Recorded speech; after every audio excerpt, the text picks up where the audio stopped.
नमस्ते, आप सभी का स्वागत है मेरे चैनल में चिराग एस्ट्रोलॉजी। और हम बात करेंगे अगस्त मंथ कैसा रहेगा मेष लग्न और राशि के लिए। तो मेष वालों के लिए मंथ एंड का सिचुएशन पहले देख लेंगे। गुरु उनके थर्ड हाउस में थे और अभी है। शुक्र यहाँ आएंगे फोर्थ हाउस में। सूर्य जो है वो बुध के साथ केतु के पास आएंगे फिफ्थ हाउस में हाफ एंड मंथ में। और ये आपका मंगल जो है वो 28 जुलाई को उन्होंने ट्रांजिट किया है, वो रहेंगे शनि के सामने। और फिर आपका राहु जहाँ था वहीं पर है और वो आपकी कुंडली के 11वें भाव में है। 12वें भाव में शनि जहाँ थे वहीं रहेंगे।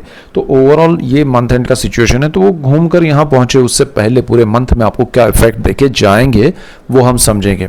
मैंने ऑलरेडी शनि वक्री जो हुए हैं और उनके इफेक्ट्स क्या है उसके वीडियोज़ दिए हैं। अगर आपने नहीं देखे तो वो देखिए, बहुत इंपॉर्टेंट मैं आपको डिटेलिंग दे रहा हूँ और आपको उससे बहुत लाभ होगा। और ऐसे ही डिटेल वीडियोज़ मैं आपके लिए लेके आ रहा हूँ, इसलिए आपको मेरा चैनल चिराग एस्ट्रोलॉजी लाइक करना है, शेयर करना है, सब्सक्राइब करना है, बेल आइकन ज़रूर दबाएं ताकि आप सबको लाभ हो। और आप सबको लाभ होगा तो मुझे खुशी होगी।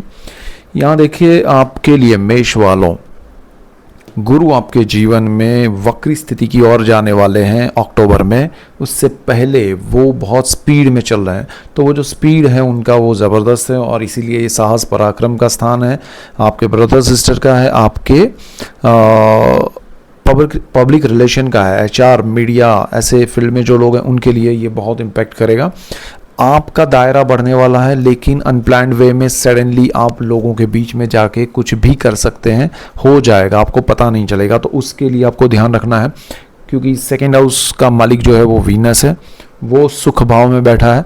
तो आपके सुख कहाँ, किस दिशा में आपको लेके जाएं, मतलब किस बात से आपको अच्छा लगेगा या नहीं, वो वीनस नहीं सोचेगा। वो अपने हिसाब से, आपकी वाणी का स्थान है, वो कुछ भी बोलने के लिए आपको उकसाएगा। गुरु यहाँ साहस के लिए ले जा रहा है, तो वाणी और साहस मिल जाएगा, लेकिन दिशा अगर सही नहीं रही तो प्रॉब्लम होगा। तो आपको अपनी वाणी की दिशा संयम सही रखना है, तो बेनिफिट होगा। ब्रदर सिस्टर से लाभ हो सकता है, आपके भाई बहन से बहुत अच्छा रहेगा आपको। सूर्य बुध जो है वो केतु के साथ पंचम भाव में है। पंचम भाव जो है वो प्रेम का, विद्या का, संतान का है। और यहाँ पर ये कॉम्बिनेशन जो बन रहा है और राहु के बिल्कुल सामने हो रहा है, तो ये सारी स्थिति बहुत इम्पॉर्टेंट है।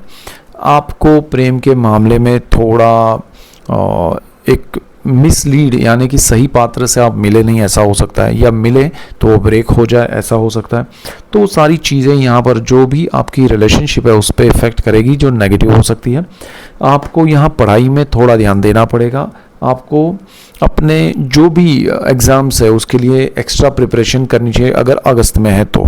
और आपको वैसे भी केतु आपका यहाँ पर है, केतु का मैंने डिटेल वीडियो दिया है, स्थान के हिसाब से ट्रांजिट का केतु और स्थान के हिसाब से कुंडली में केतु, दोनों अलग अलग चीज़ें हैं। ट्रांजिट में केतु घूमकर आपका यहाँ चल रहा है अभी, और आपके बर्थ चार्ट में भी केतु यहाँ है, कहाँ है, तो वो आप देखिए और उसके हिसाब से क्या फल मिला है वो भी।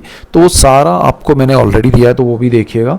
ये पंचम भाव अभी आपका थोड़ा इफेक्ट हुआ है, तो आपको बड़े इन्वेस्टमेंट स्टॉक मार्केट में करने हैं तो लॉन्ग टर्म के लिए कीजिए, और शॉर्ट टर्म से तो आपको यहाँ लाभ ये समय में अगस्त में नहीं होगा। संतान के मामले में अगर बात करें तो जो लोग संतान की प्लानिंग कर रहे हैं उनको थोड़ा डिसअपॉइंट होना पड़ सकता है, या फिर आपके संतानों का प्रोग्रेस अगर चल रहा है, सपोज उनका कोई एग्ज़ाम है या उनका कोई प्रमोशन है, इंक्रीमेंट है, या बिजनेस में कोई बड़ी डील है, यहाँ प्रॉब्लम दिखा रहा है आपके चार्ट में, तो थोड़ा ध्यान रखना पड़ेगा। क्या प्रॉब्लम हो सकता है वो डिटेल में समझना चाहिए। उसमें आपकी और उनकी दशाएं, अंतर्दशा, सारी चीज़ें अगर समझे तो ज़्यादा बेटर रहेगा। शुक्र यहाँ आपके फोर्थ हाउस में सुख भाव में बैठे हैं, और सुख भाव में शुक्र बैठे हैं, तो वो आपको कुछ ना कुछ लग्जरी दे के जाएंगे। आपके जीवन में कुछ ना कुछ कंफर्ट आएगा।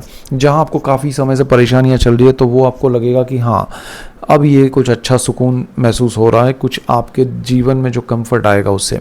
बट वो एक्सपेंसिव होगा। एक्सपेंसिव हो ठीक है, लेकिन वो ऐसा एक्सपेंसिव ना हो कि जो कर्ज लेके किया हो या फिर एक्स्ट्रा बर्डन लेके किया हो, तो वो ज़रा ध्यान रखिएगा। मंगल यहाँ आपके छठे भाव में चलेंगे, तो मंगल जो है वो रोग, ऋण, शत्रु और जॉब के स्थान में है। शनि के बिल्कुल सामने है। शनि के बिल्कुल सामने मंगल की जो स्थिति है उसका मैंने ऑलरेडी वीडियो दिया है, अगर आपने नहीं देखा है तो वो ज़रूर देखिए, आपको उसका क्या इफेक्ट होने वाला है उससे लाभ होगा। और यहाँ पर मंगल आपके लिए कारक भाव में आया है, तो थोड़ा ध्यान रखना पड़ेगा। 6th हाउस रोग का है। ओवर कोई भी चीज़ आप करेंगे हेल्थ को लेके, यानी कि आप ज़्यादा दवाई ले लेंगे, ज़्यादा एक्सरसाइज करेंगे, ज़्यादा उसके बारे में जो भी चीज़ें होगी विदाउट कंसल्ट डॉक्टर और प्रॉपर पर्सन तो आपको प्रॉब्लम आ सकते हैं, तो वो ज़रा ध्यान रख के चलिएगा। जॉब में आपका अग्रेसिव नेचर हो जाए या आपके वजह से कुछ ऐसा हो कि जिससे पूरा माहौल थोड़ा आपके ऊपर ब्लेम करे, ऐसा हो सकता है, तो थोड़ा ध्यान रखिएगा। कर्ज लेने में भी थोड़ा ध्यान रखना है। और आपको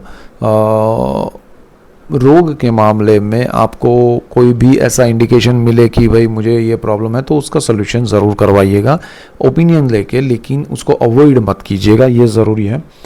देखिए, सप्तम भाव का मालिक शुक्र है जो सुख भाव में है।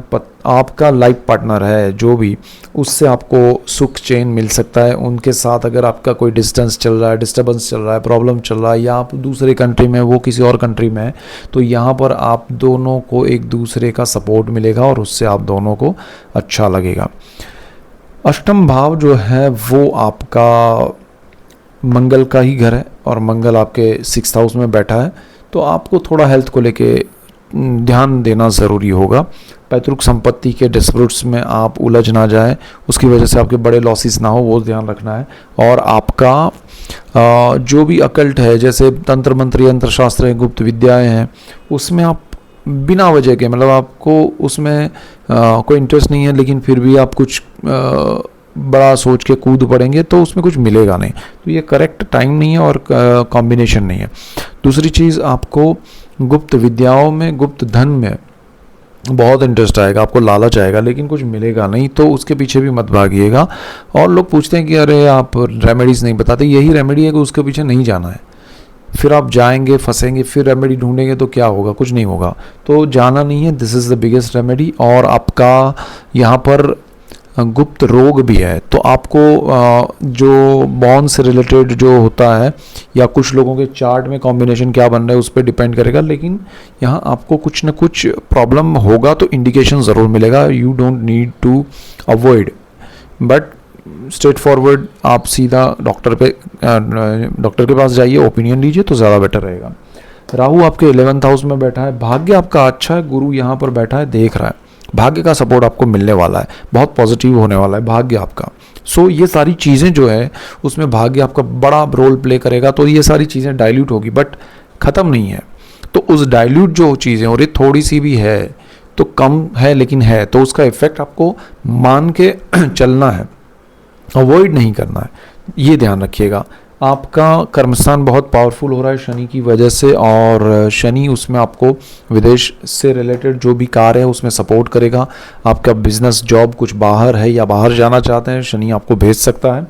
और अगर आपका परमानेंट कोई वीज़ा या ऐसा कुछ नहीं हो रहा है तो हो सकता है। जॉब में कंफर्ट आएगा। राहु 11th में है, आपकी डिज़ायर बढ़ जाएगी, आप बहुत सारी चीज़ों के लिए सोचेंगे कि यहाँ से पैसा आए, वहाँ से पैसा आए, ये प्रमोशन मिले, इंक्रीमेंट मिले, यहाँ मैं घूमने जाऊँ, वहाँ जाऊँ, तो सारी चीज़ें एक साथ आएगी और वो आपको स्ट्रेस देगी। तो जितना एक होता है ना, जितनी चद्दर है उतना पाँव फैलाना है, थोड़ा उससे ज़्यादा फैला लीजिएगा, राहु है, लेकिन इतना भी ना हो जाए कि फिर आपको बहुत परेशानी झेलनी पड़े, ये ध्यान रखना है। शनि आपके 12th हाउस में खर्च नहीं करने देगा। बिना वजह का खर्च जो भी होगा, बिना वजह का जो भी खर्च आप करना चाहते हैं वो खर्च शनि नहीं करने देगा, और वही आपका सेविंग्स बनेगा। विदेश में आपको बहुत लाभ कराएगा शनि। आपका कोई भी प्रॉब्लम है रहने का, पढ़ने का, जॉब में या बिजनेस में, किसी भी चीज़ में, तो वो कंफर्ट क्रिएट करेगा, बट स्लो होगा, अच्छे से होगा, शांत मन से वो करवाएगा, प्लानिंग के साथ करवाएगा। So don't worry. लेकिन ओवरऑल आपका लग्नेश जो है वो मंगल है, मंगल बैठा है 6th हाउस में। नेगेटिविटी कहीं से भी आपको एक तरह से स्ट्रेस दे सकती है बिना वजह का।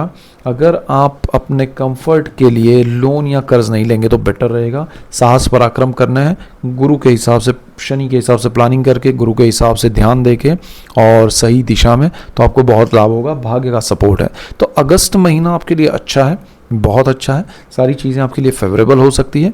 थोड़ा आपको ध्यान रख के उसको ऑब्जर्व करके चलना है, और आपके पर्सनल चार्ट के ग्रह और दशाएं उसमें सपोर्ट कर गई तो बहुत लाभ होगा। अदरवाइज थोड़ा उसमें आपको देखना पड़ेगा कि कितना आपको डिस्कम्फर्ट आ रहा है। तो ये मेन पॉइंट्स है। That's it for today. Keep watching Chirag astrology. Thank you for watching. God bless you and goodbye. Thank you.